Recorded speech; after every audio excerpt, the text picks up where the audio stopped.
Hello, welcome back to Random Vids. It's been a while since we've done one of these, and of course, just want to say,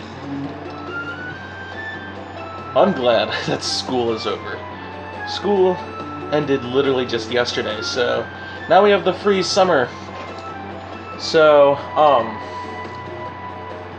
now it's about time that we talk about Mario Party 7. So, obviously, Mario Party 7 is the last GameCube Mario Party, which is sad because the GameCube ones are so much fun. But, Mario Party 7 was the first GameCube Mario Party that I have ever gotten. And, I don't know, I really like Mario Party 7. It's a good Mario Party. Is it my favorite one? No. But it's definitely a very good one. So, you know how this works. We're going to be talking about the top 10 worst Mario Party 7 minigames. And no, I'm not going to be including the 8-player minigames. That's for a list on its own for another time.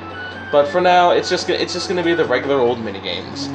So, I hope you all enjoy the top 10 worst Mario Party 7 minigames. Number 10 would go to...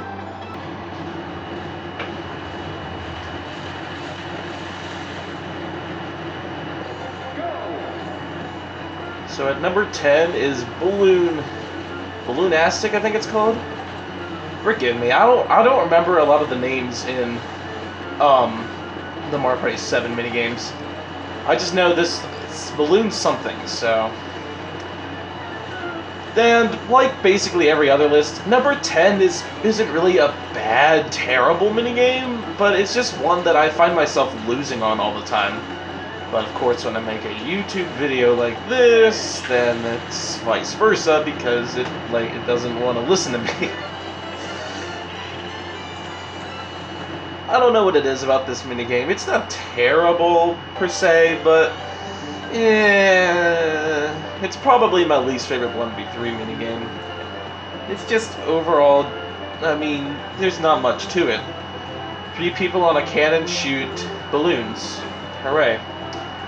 And for some reason, every time I play this minigame, I always lose whatever side I'm on. So it's kind of more of a me thing. I just don't really like this one. It's not terrible, as I said. I'll play it, but it's one of the worser minigames. I'll just say that. Like I said, it's not terrible, and like I said, number 10, 9, and 8 even ain't even that bad. But it's bad enough to make it on this list. So there's not much else I have to say. Also, the song's really boring too. I mean, basically all the songs in Mario Party 7 are boring, except for a rare minigame song, the Stick and Spin song. Anyway, that's number 10. Let's move right on to number 9, which is...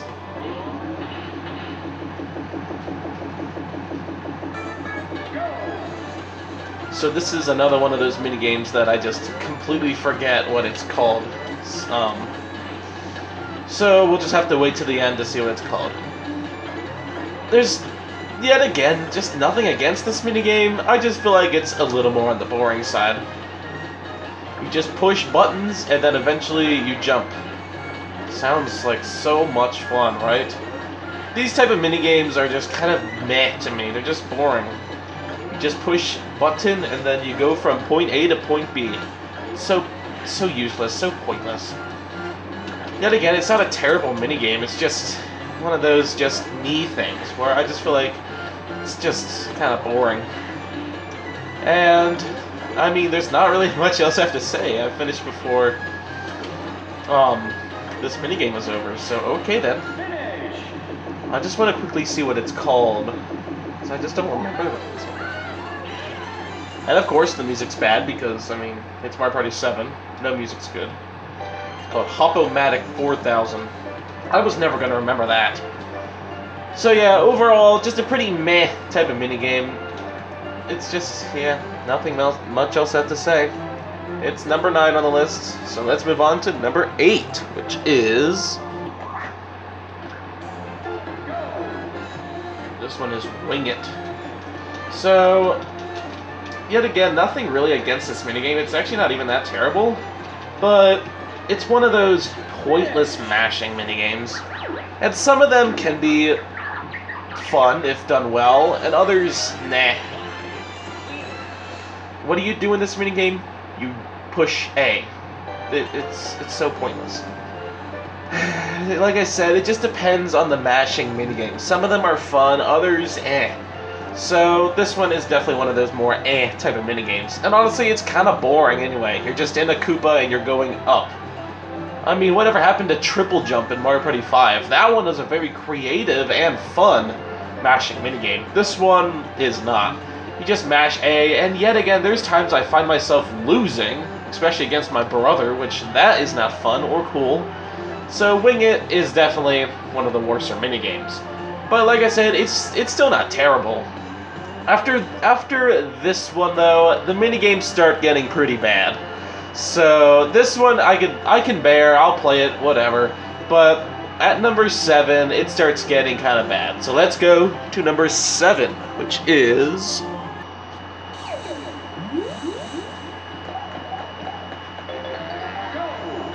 That's right, number 7 is Balloonbusters.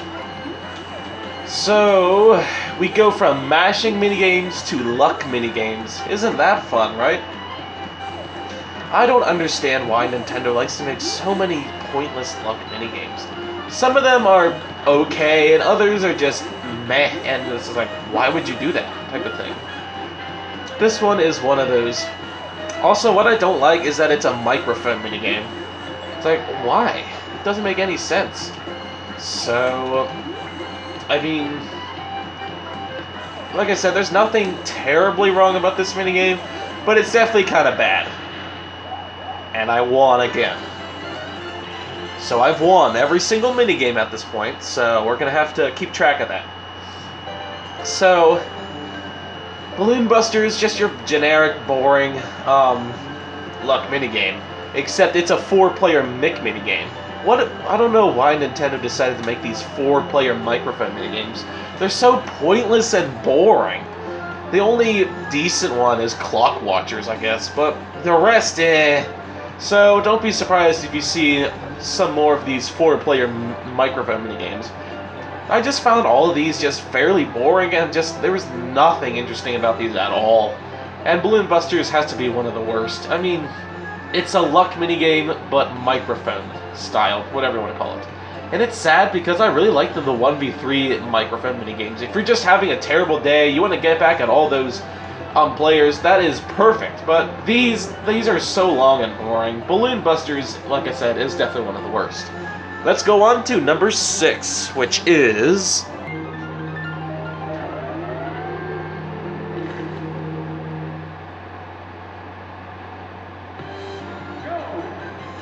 So that's right, number 6 is Deck Hands. You know how I was talking about how Balloonbusters is just this pointless luck minigame? Well, guess what? We have another pointless luck minigame, except this one's even more pointless, because instead of blowing a balloon, which I guess can be kind of unique, you just pick cards. Hooray, so interesting. I don't know how many times I've said this, but a luck minigame can be done right if done really good. This one, you just pick cards. You push the letter A. It doesn't help that this minigame came back in Mario Party the Top 100 as well. I forgot to mention that Balloonbusters did too, but okay. This is just a pointless, boring minigame. You do nothing except pick cards. Doesn't that sound like so much fun? The only good thing about this minigame is the music. You can't deny that's really good music. But other than the music, the minigame is garbage. You just pick cards, and it's going on longer than I can, I guess, have a chat about it, whatever you want to call it. It's a boring minigame, it's just your usual old luck minigame. It's cards, it's boring. The music's good, nothing else.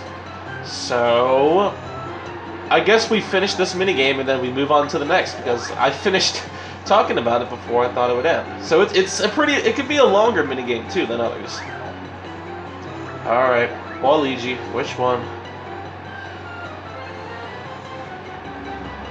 2. And would you look at that? I won again. So that's 4 for 4. Let's move on to number 5.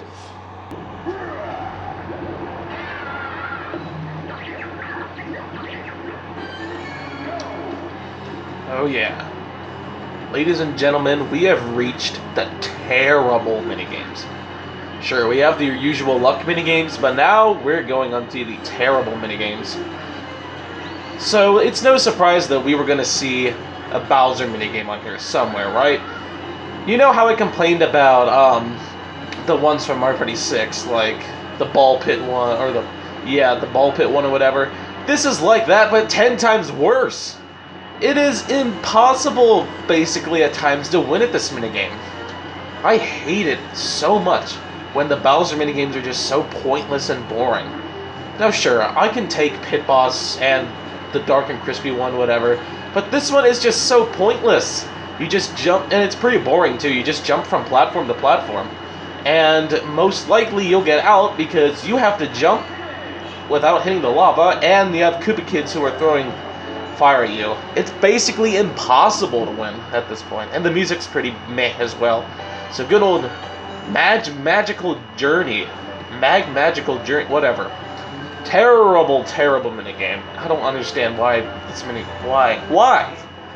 Oh well, it's not terrible, and I just said it is terrible. But it could be somewhat easy, but at the same time, it's like, what's the point? Let's just move on to number 4, which is...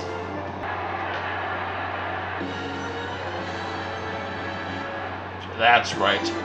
Oil Crisis. Ugh. Yuck. Yuck.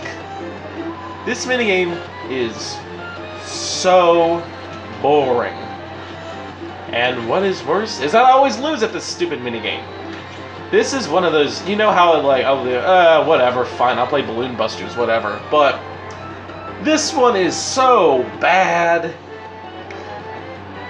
It is so hard to just try to move. In your mind, you'll be like, oh, I have to move here to get to the next oil, whatever.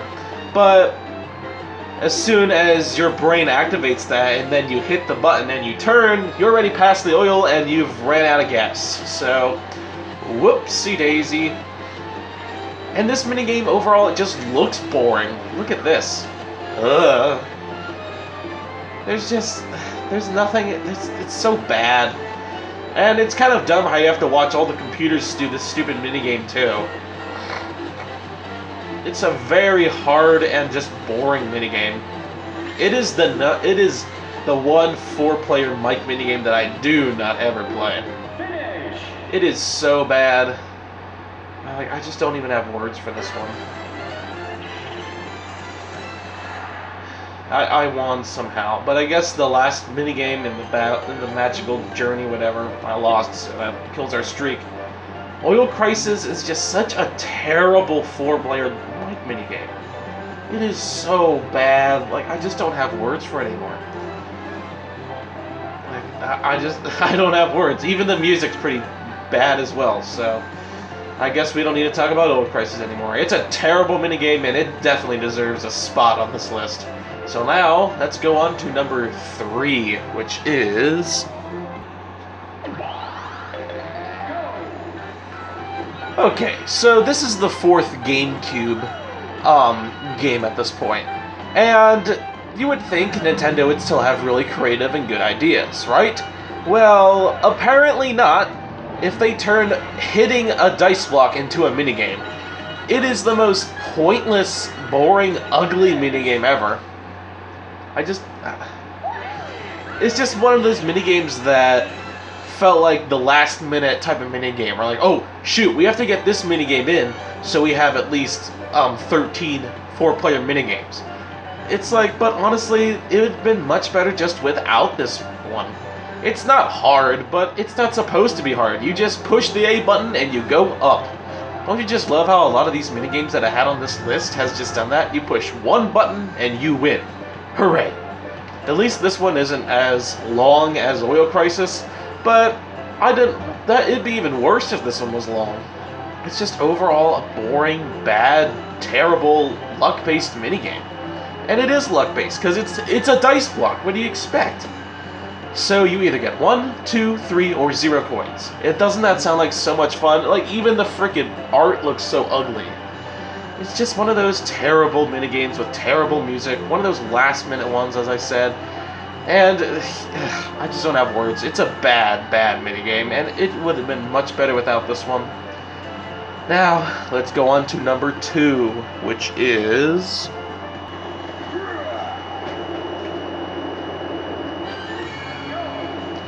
Ladies and gentlemen, we have reached yet again another Bowser minigame. Say hello to Thunderwall. You know how I complained about how the other one was so just terrible and just not, like, basically just, you are 100% gonna die. Well, this one, you are 100% gonna die. Like I said, at least in the other one, you had some sort of chance. But Thunderwall is not fun at all. In fact, it's so bad. What happened to the Bowser minigames in Mario Party 7? This one, it's just, why? It is so hard. So, let's see, what all do you have to avoid in this minigame? Well, first off, the screen scrolls really, really slowly. And then you have all these little spike balls you have to worry about. And then you have all the stupid Koopa kids who are throwing fire on the track, and then you die just like how I did. So, like I said, it's basically impossible, especially since all these computers are on easy mode. And of course, these guys aren't proving my point at all, thanks. But you get what I'm saying. What? If the easy computers can do it, but not me, what is that? Thunderwall is just one of those, yet again, pointless, stupid, last-minute minigames. You're like, fine, the Mario Party... No one liked Dizzy Rotisserie from Mario Party 6, so now we're gonna make them extremely hard, and we'll see what everyone says now. Well, guess what? These have to be some of the worst Bowser minigames of all time. They're just so long, pointless, and stupid. It's like you're in a torture chamber just trying to get to Bowser. It's not fun at all. And I would take the easy one-player minigames like Tunnel of Lava or Slaughter World over these any day. Not saying those are good either, but at least those you have some sort of chance. This one is just so bad, like, ugh. Let's just move on to number 1, which is...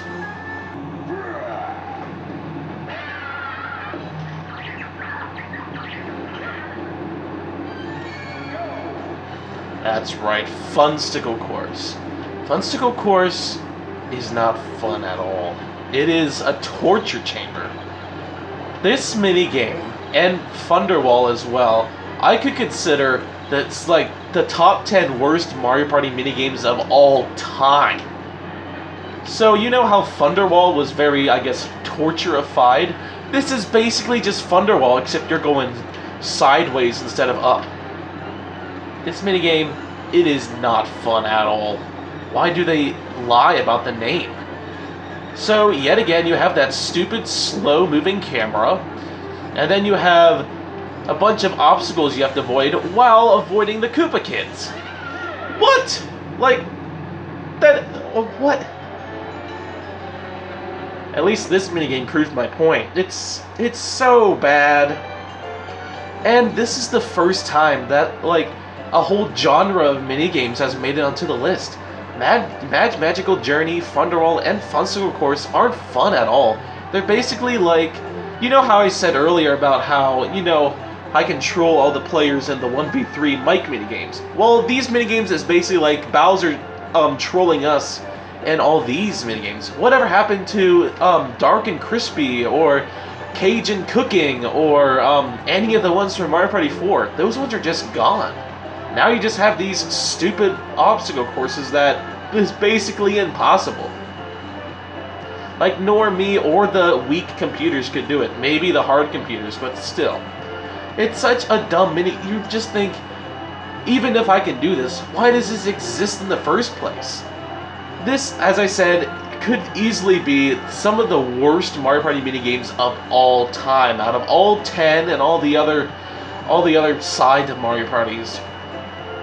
Including, like, I just don't have words for this one. It is so terrible. Like I said, this is basically just Bowser's torture chamber, and you have to get through it. And it's a very slight chance that you will get through it. If you like this minigame, I am glad you do, and I'm glad that you can find some good things about this that I can't find, because I cannot find a single good thing about this minigame. It is 100% the worst Mario Party 7 minigame, including all the 8-player minigames. It is so bad. Like, the Thunderwall is very close second, but man, I've never seen anything more stupid than Funstickle Course. This minigame, like I said, I just don't have words for it. It's terrible. And I'm done ranting about this minigame. It is so, like, overall, it's one of those last-minute thoughts that, well, even if it wasn't a last-minute thought, it still did. Whatever. It's a terrible minigame, and it is easily the worst Mario Party 7 minigame. And it is probably the worst GameCube minigame of all time, too, with Thunderwall, like, right behind it. So, with that, I hope you all enjoyed this video. Eventually, probably sometime next week, I'll be doing the 10 best Mario Party 7 minigames. So then I'll probably, like, rank all the 8-player ones at some point, too. So I hope you enjoyed, and I'll see you next time. Bye!